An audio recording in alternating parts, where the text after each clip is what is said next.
Hey everyone, so today I want to go through how I make notes and manage my knowledge on Obsidian. I've been using this app for a while now, and I found that it's really transformed the way in which I learn new things and revisit my existing knowledge. So whether you're a student, professional, or someone who's just passionate about continuous learning, I think Obsidian has a lot to offer. Before we dive in, I think it's important to understand how this note-taking approach is different to the traditional method of organizing information. So typically in apps like OneNote or Evernote, you have notebooks or folders that each contain notes. This sort of mimics how we might store things in our daily life, like physical notebooks and file cabinets. The main idea here is that we're grouping things by categories. But our brains don't really work like that. We don't just slot information into clear-cut categories in our minds. Instead, we think in connections. One memory or idea often brings up another, and they're all linked together in a big web of thoughts. Apps like Obsidian use this concept. Instead of putting notes into separate folders, you tend to keep them in one big folder. And the real magic happens with the links you create between your notes. And I'll give you an example. So let's say you're taking a biology course and you're learning about the basic structure of DNA. Then maybe a few months down the line, you're studying biochemistry, and you look at how DNA is replicated. If you had a separate notebook for each subject, your notes will be isolated. The connection between related topics, in this case DNA, can get easily lost or overlooked. But if you link your notes, you can easily jump between related topics, making everything more clear and connected. And also, it just makes the learning process much more fun. It always feels good to connect new ideas to things you're already familiar with. Alright, so with that out of the way, let's jump into the app itself. Okay, so let's say I'm reading about this idea of mindfulness. And here is just an article online, and I see its definition here. And I'm thinking, okay, I can make a note out of this. So I go into Obsidian, I create a new file, and I call it mindfulness. Alright, then I can write down my understanding of the concept, and I can refer back to the source. Okay, so now this is what's called an evergreen note. So an evergreen note is a self-contained idea that ideally I should be able to come back to months or years down the line, and it's still relevant, it's still easy to understand. And if, for example, I bloat this one note with other concepts and try to make it more than just about mindfulness, it will become harder to read and understand. So imagine your database of notes filled with these tiny little kind of ideas, and each idea gets a few sentences, maybe a paragraph or two at most, and you're able to kind of link between ideas. So let's say that I am writing this note and I'm thinking, okay, I notice a connection here between mindfulness and stoicism, right? And specifically the idea that external things aren't within our power. So I can write this. Now I know that this particular section is actually its own note, and I've written that before, so I can actually highlight it, then wrap it around in square brackets. And then you need 2 square brackets on either side. And that will automatically create a link to that note. So I can then click on it, and that will bring me to this note here. And this is the whole Stoic idea that anything outside of your power can be taken away. And so these are all evergreen notes and have a bunch of links to other evergreen notes. And notice how they tend to be kind of simple. And then sometimes I would have more details here where I would link to other notes and related ideas. And at the bottom, I would have the sources where I would get the information from. So if I go back to my mindfulness note, I still need to complete that. So let's go in and add 3 hyphens at the bottom, sources, and I will then go to the website, copy the URL, and paste it right into the dot point here. Now one thing that I don't like about it is that it looks kind of ugly to have this URL at the bottom here. It takes up a lot of words. So what I can do is I wrap this in circle brackets.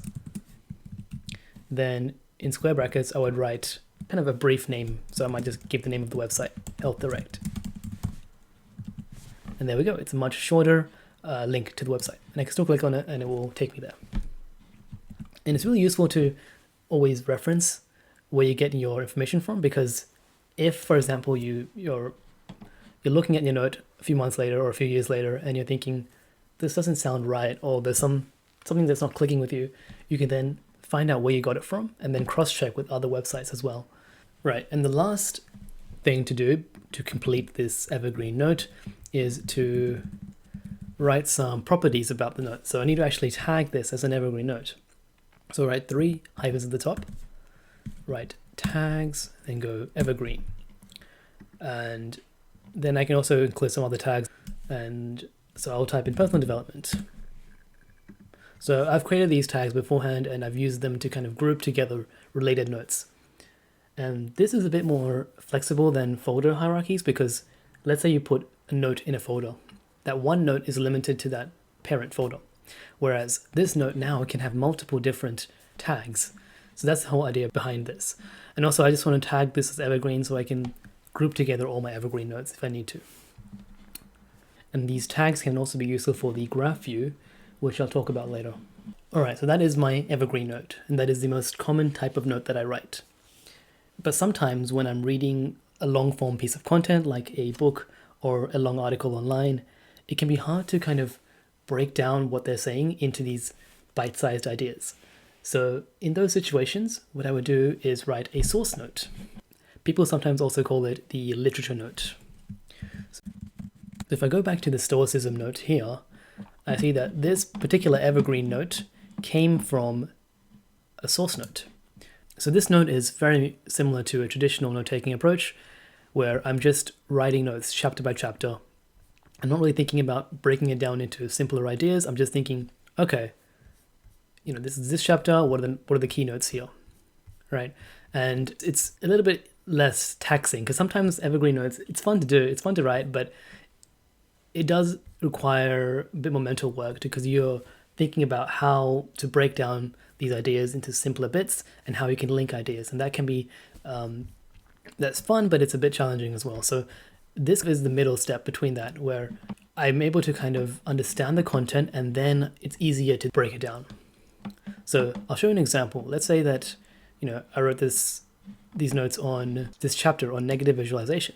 And that's a technique, it's a Stoic technique where you're sometimes thinking about losing the things that you value in order to take action to prevent it from happening and desiring the things you already have. So these are the two kind of key points, or the reasons why we would use this technique. But I noticed that this second point here has a lot of information underneath it. Again, we want to keep evergreen notes small and bite-sized, right? So what I would do is I would create a note on negative visualization, and I'll do that here.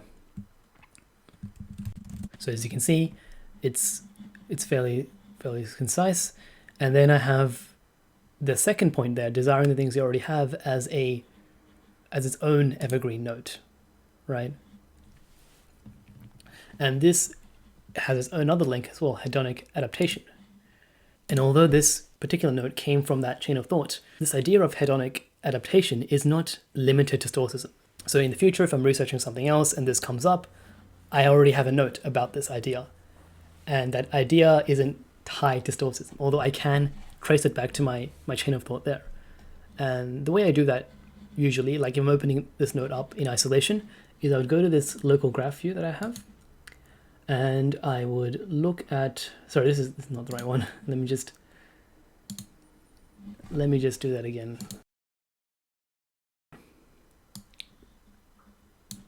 Okay, and see how this particular note, I can see where it came from, what notes can tie to it. Obviously we have the source note, but also I can see what other notes link to it. I can also show arrows to show the outgoing and ingoing links. So what notes are coming into this one. So in this case, it's these two, right? We have desiring the things we already have, and possession of a thing produces indifference. So these two notes link to this one here. And these are the outgoing links. So any links that I find on this page are outgoing. So in the future, again, I can just look at this and think, okay, how did I get to this point? And that can help just understand the context of it. And then we also have this global graph view at the top, I've sort of color-coded it by tags to kind of help make it visually appealing. To be honest, this whole view isn't particularly useful as this, for example, the local graph view, but it has a sort of nice aesthetic appeal to it. And it feels good to see my collection of notes grow over time. Okay, so far we've looked at mainly evergreen notes and source notes, but I also use something called an index, which acts as my homepage. So the index basically tries to put my knowledge into categories without having to create folders for different things. So each of these pages, these are just pages, and they contain links to notes that I find are other good starting points. So the internet is a pretty big one that you can go deeper into, but it's a nice starting point. Now these pages are marked with a map symbol to represent the fact that it's a map of content. So that is a particular type of note where it's like its own mini index where I have a bunch of related topics that are good to kind of keep together. And over time I might add something in here as well. It helps as a navigational aid because, you know, when you have so much flexibility with these evergreen notes, it can be a little bit hard to kind of start to figure out where to go from. And that's where this comes in. Okay, so the last thing I want to cover is the canvas note. So if you go to the left sidebar here, you have create new canvas, click on that, and you have basically an infinite space to map out your ideas. So I can put cards and just random stuff here, another one here, and I can link these ideas with arrows. Now I'll show you an existing one that I've created. So this is my canvas on Stoicism. I kind of treat this as a more deeper dive than a map of content because I can actually see these arrows and see how these ideas are connecting. I can see kind of a logical progression of my ideas. With that said though, it is a bit more manual work to create because each of these, you gotta do this manually, it doesn't happen automatically. So I only do this for things that I'm particularly interested in or just have the energy for.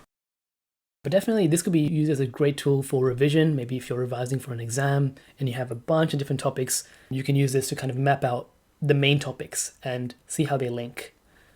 And also just make sure that you're covering everything. Alright, so that's about it. I hope you found that useful. This is my first video, but I plan on making more content on productivity and utility apps that help improve our lives. So yeah, stick around if you're interested. See you in a bit.